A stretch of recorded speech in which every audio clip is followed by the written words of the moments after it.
गिबि गिबियावनो बयनिसिमबो खुलुमनायखौ बावहरग्रोबाय।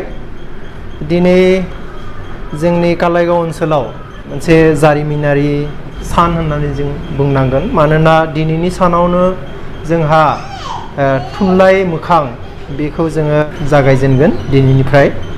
आरो जोङो बेबायदिनो जोंनि जाहाथे बर'नि थुनलाइ बाख्रिखौ बांहोनो हायो, बेखौनो जोङो आसा खालामनानै, बेखौनो जों थांखिनानै बायदि लिरगिरिफोरखौ जों सोरजिनायनि मोनसे थांखिजों खामानिखौ मावबोनाय जादों।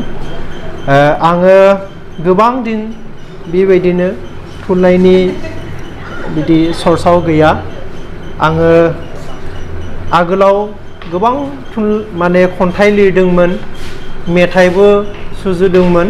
गोबां गेप जाबाय, मथा मथि 10 बोसोरसो गेप जादों, 10-15 बोसोरसो फरायनाय समाव बिदिनो लिरदोंमोन।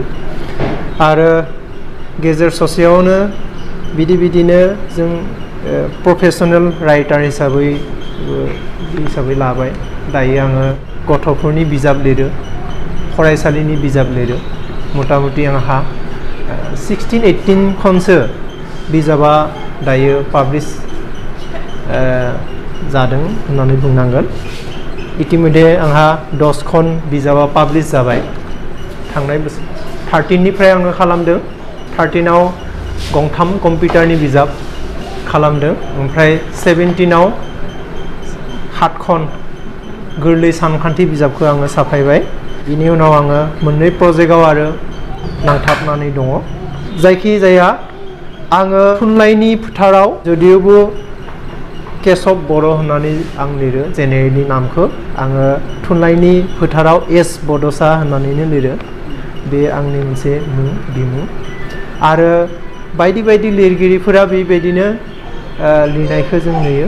आरो एस बड'साखौ आङो होनानैनो बांसिन माने मेगाजिन खुगा लाइसिफोराव आङो आर्टिकेलफोरखौ एसे एनै होयो, खिन्थु खन्थाइखौ बांसिन होनाय जाया।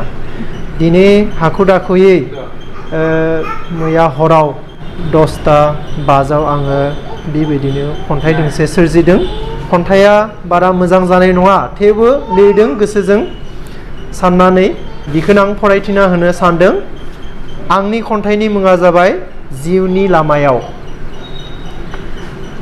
जिउनि लामायाव एस बड'सा।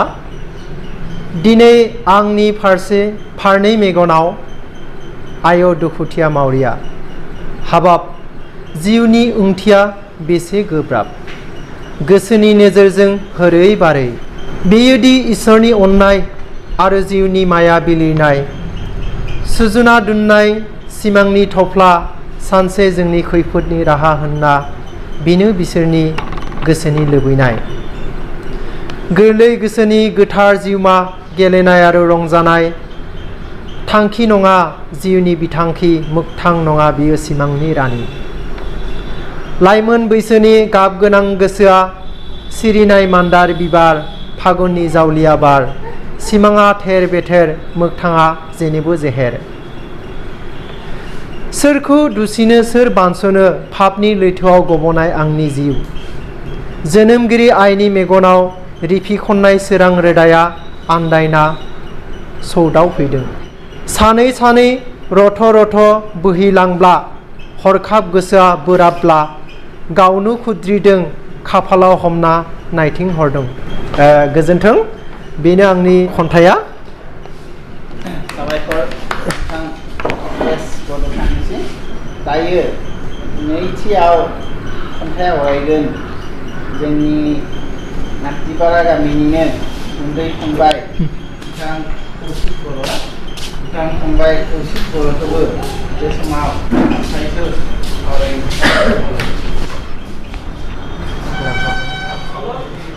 खुलुमबाय, आंनि मुङा मुस्रि कौशिक बर'। आं दोंसे खन्थाइ आवरायनो सानदों। खन्थाइनि मुङा जाबाय थुनलाइनि जायख्लं। जायख्लङा जाबादि 7 गाबजों गोजों जायो, बेबादि थुनलाइयाबो गोबां गहेनाफोरजों बुंफब जायो। थुनलाइया हायाखैब्लाबो दोमैलु अख्राङाव नुजानो, नाथाय हादों गोजोननाय लाबोनो गोदोनि खौरांखौ हमथाना लाखिदों थुनलाइया मिथिनो मोनबाय उन जोलैया दैसानि दै बादि बोहैबोदों थुनलाइनि बिदैया गोदै मोनदों मिन्थिग्राफोरा खुलुमबाय मानगोनां मासिगिरि आरो बेयाव बाहागो लाफैनाय मानगोनां लिरगिरि नोंथांमोन दा बे समावहाय आङो आंनि सोरजिनाय दोंसे खन्थाइ आवरायनो सानदों खन्थाइया बे दानावनो लिरनायमोन 10 कालार जुलाइ दाननि बिदि आंबो गोदान लिरना लाबोआखै लिरखानायखौनो आवरायनोसै आंबो खन्थाइनि मुङा जादों खन्थाइ से माने बेवहाय मोनसे रमान्टिक सानस्रिजों लिरदों किन्तु बेयो जिउ गोनां सोरबा अनजालि नङा खन्थाइखौनो आं बेवहाय अनजालि नोजोरजोंहाय मोनसे रमान्टिक सानस्रि होननानै लिरनाय जादों बेयाव मोनसे काहानि दङ काहानिखौ बुंथ'ला आङो इयुननि समफोरावहाय बुंगोन जायखिजाया आं खन्थाइखौ आवरायनो आखायाव लाबाय खन्थाइ से जिउ रोनजों जुजियै आं हान्थियो गुबुन मोनसे मुलुग आं बेयावनो मोनदोंमोन जिउनि गोजोननाय बेनोमोन आंनि अनसेमा सुखु आरो दुखु जों बाहागो रानलायसैमोन हाजार बारहुंखा सारअन्थाइ लिरितबो खालाम हायाखैमोन नंगौ गेदेमाफोरनि राव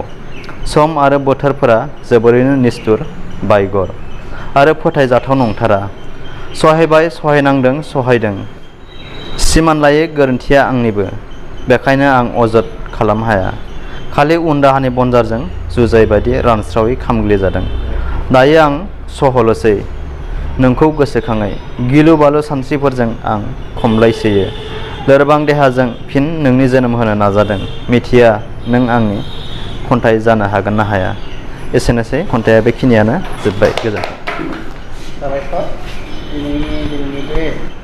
दायो माबायाव फोसाव जाखांबाय थेवब्लाबो आङो बे खन्थाइखौ दिनैनि बे थुनलाइयारि आड्डायाव आं आवरायनानै होनो नागिरदों खन्थाइनि मुङानो जाबाय हे बर'फोर हे बर'फोर भारतनि सा सानजा खनानि आसाम हादरनि जों बर' माहारि चीन तिब्बतनि जों मंगलिय किरात बर' कसारि हाग्रा बंग्राजों बुंफबनाय बे हाखो एवस्रांना रायजो जाबोनाय जोंनो गिबि हारि समनि थिननायाव सांग्रांथि गैयैयाव राजखान्थिनि फाखनाव गोमालांनो लामा लादों फारि फारि मावनाय दांनाय लेखा फरा राव थुनलाइ धोरोम हारिमु गासैबो नेवसिजोबदों नागारजोबदों जादों गावजों गाव एना एनि नांलाय खमलाय बुथारलाय सौथारलाय जोबनो गैया अराय गावनो सोरजिनाय गावनो दानाय बे हायावनो जानांदों लै लै सै सै सांग्रांथि गैयैयावनो जानांदों मालायनि गलाम खारथिं बायनांदों देश बिदेश जानांदों बयबो हालाय हाफाय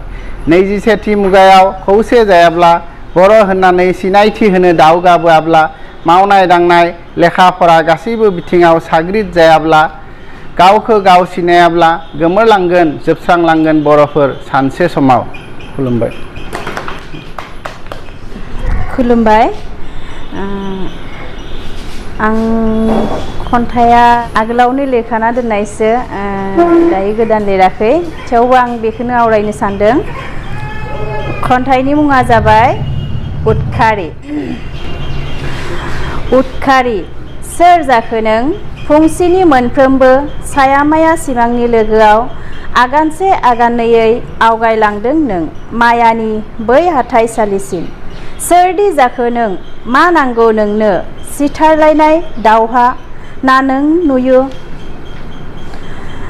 उदांस्रिनि जोंखोल सोरां बेनो नामा नोंनि सिनायथि सानफ्रोमबोनि खौरां बिलाइयाव नुयो जों फोथैलायनायनि सावगारि फोथैलायनायनि गिख्रंथाव सावगारि नोंसोरखौ हमनो थाखै थांदों हनै उन उन गोबां फायखि हान्जानि दोलो मेंनाय गैया बानाय गैया सोर नों मा थांखि नोंनि गासैबो बिग्रायारिखौनो आवगायलांहोदों नों आसामनि उदखारि जानानै सोरदि जाखो नों खुलुमबाय